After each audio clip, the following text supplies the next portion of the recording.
नमस्कार मेरे मित्रों, आप सबका मेरी इस चैनल पर एक बार फिर स्वागत है। मित्रों, आपने अगर हमारे चैनल पर अपलोड हुए इस वीडियो के पहले भाग को नहीं देखा तो शीघ्र ही उसे जाकर देखें, क्योंकि यह भगवान विष्णु के दूसरे अवतार कूर्म और मोहिनी अवतार की कथा है, जिसमें हम यह देखेंगे कि नारायण एक बार फिर अवतार लेकर धर्म और मर्यादा की रक्षा के हेतु एक जीव और नारी का स्वरूप धारण कर धर्म, सच्चाई, सत्य की रक्षा करते हैं। मेरे मित्रों, मुझे आपसे केवल एक निवेदन है कि कृपया अगर आपको यह कथा पसंद आए तो चैनल को सब्सक्राइब कर वीडियो को लाइक करें, क्योंकि हमें आपके सपोर्ट की बहुत आवश्यकता है। तो चलिए मेरे मित्रों, भगवान विष्णु के इस पवित्र और सुंदर कथा के दूसरे भाग को आरंभ करते हैं। उनका नाम लेकर ओम नमो भगवते वासुदेवाय। एक बार स्वर्ग लोक में महर्षि दुर्वासा ने देवराज इंद्र को दिव्य माला अर्पित की, किंतु इंद्र ने अहंकारवश उस माला का उचित आदर नहीं किया और अपने ऐरावत हाथी के मस्तक पर रख दिया। हाथी ने उस माला को भूमि पर गिराकर पैरों तले रौंद डाला। यह दृश्य देखकर महर्षि दुर्वासा अत्यंत क्रोधित हुए और उन्होंने इंद्र को श्राप दिया, तुम्हारा ऐश्वर्य, बल और तेज नष्ट हो जाएगा। ऋषि के श्राप का प्रभाव तत्काल हुआ। देवताओं की समस्त शक्तियां क्षीण हो गईं और वे दुर्बल हो गए। उनकी इस अवस्था का लाभ उठाकर असुरों ने उन पर आक्रमण किया और उन्हें पराजित कर स्वर्गलोक पर अधिकार कर लिया। देवगण भयभीत और निराश हो उठे। शक्तिहीन देवता ब्रह्मा जी को साथ लेकर क्षीर सागर पहुंचे और भगवान विष्णु की शरण में गए। विनम्र होकर उन्होंने प्रार्थना की, प्रभु, असुरों के कारण हम पर विपत्ति छा गई है, कृपया हमारी रक्षा कीजिए। भगवान विष्णु ने उन्हें धैर्य दिलाया और उपाय बताया। देव और दैत्य आपसी मेल से क्षीर सागर का मंथन करें। उस मंथन से अमृत उत्पन्न होगा। वही अमृत पीकर देवता अमृतत्व और शक्ति पुनः प्राप्त करेंगे।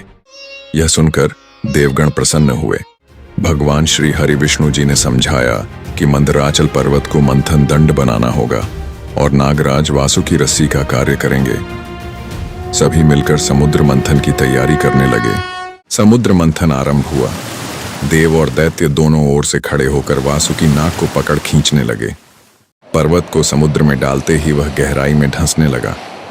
स्थिति गंभीर हुई तब भगवान विष्णु ने कूर्म अवतार धारण किया।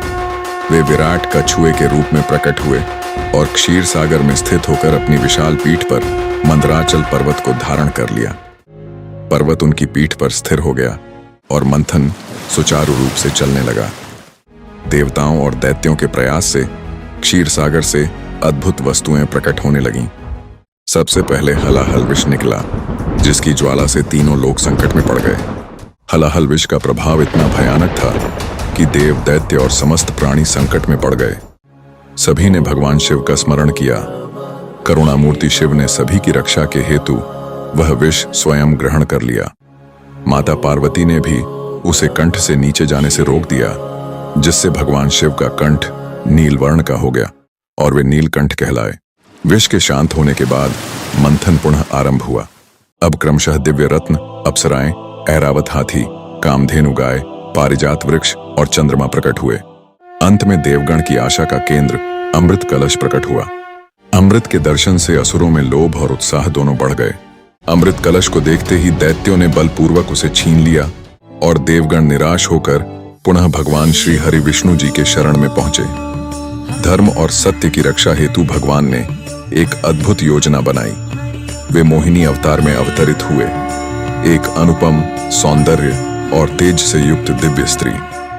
मोहिनी ने मधुर वाणी में कहा, मैं अमृत का न्यायपूर्ण वितरण करूंगी, किंतु शर्त यह है कि आप सभी शांत और अनुशासन में बैठेंगे। दैत्य उसकी मोहकता में बंधकर सहर्ष तैयार हो गए। मोहिनी ने देवताओं और दैत्यों को पंक्तिबद्ध बिठाया और अपने दिव्य आकर्षण से व्यवस्था संभाल ली।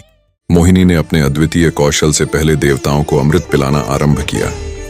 दैत्य उसकी मोहिनी माया में फंसे हुए निरंतर प्रतीक्षा करते रहे। वे सोचते रहे कि अब हमारी बारी आने वाली है, परंतु जब तक अमृत का वितरण समाप्त हुआ तब तक देवताओं ने समस्त अमृत पी लिया और दैत्यों के लिए कुछ भी शेष न रहा। यह देखकर दैत्य क्रोधित हुए, किंतु अब बहुत देर हो चुकी थी। देवताओं ने अपनी शक्ति और तेज पुनः प्राप्त किया। असुरों का पराभव निश्चित हो गया। इस प्रकार भगवान विष्णु ने कूर्म रूप धारण कर मंथन को संभव बनाया और मोहिनी रूप से अमृत देवताओं को दिलाकर धर्म और सत्य की प्रतिष्ठा की। यह थी भगवान श्री हरि विष्णु जी उनके कूर्म और मोहिनी अवतार की कथा। अगर आपको यह आत्मा को शुद्ध करने वाली यह कथा पसंद आई तो कृपया कर इस चैनल को सब्सक्राइब कर इस कथा के वीडियो को शेयर करें अपने मित्रों और बड़े घर के सदस्यों के साथ, जिससे वे इन महान कथाओं के वीडियो देखकर भगवान श्री हरि विष्णु जी उनकी लीला को जाने और नियमित रोज उनका सच्चे दिल और मन से नाम ले और सदैव अच्छे कर्म करे, धर्म की रक्षा करे। बस यही संदेश है इस कथा का। जय श्री हरि।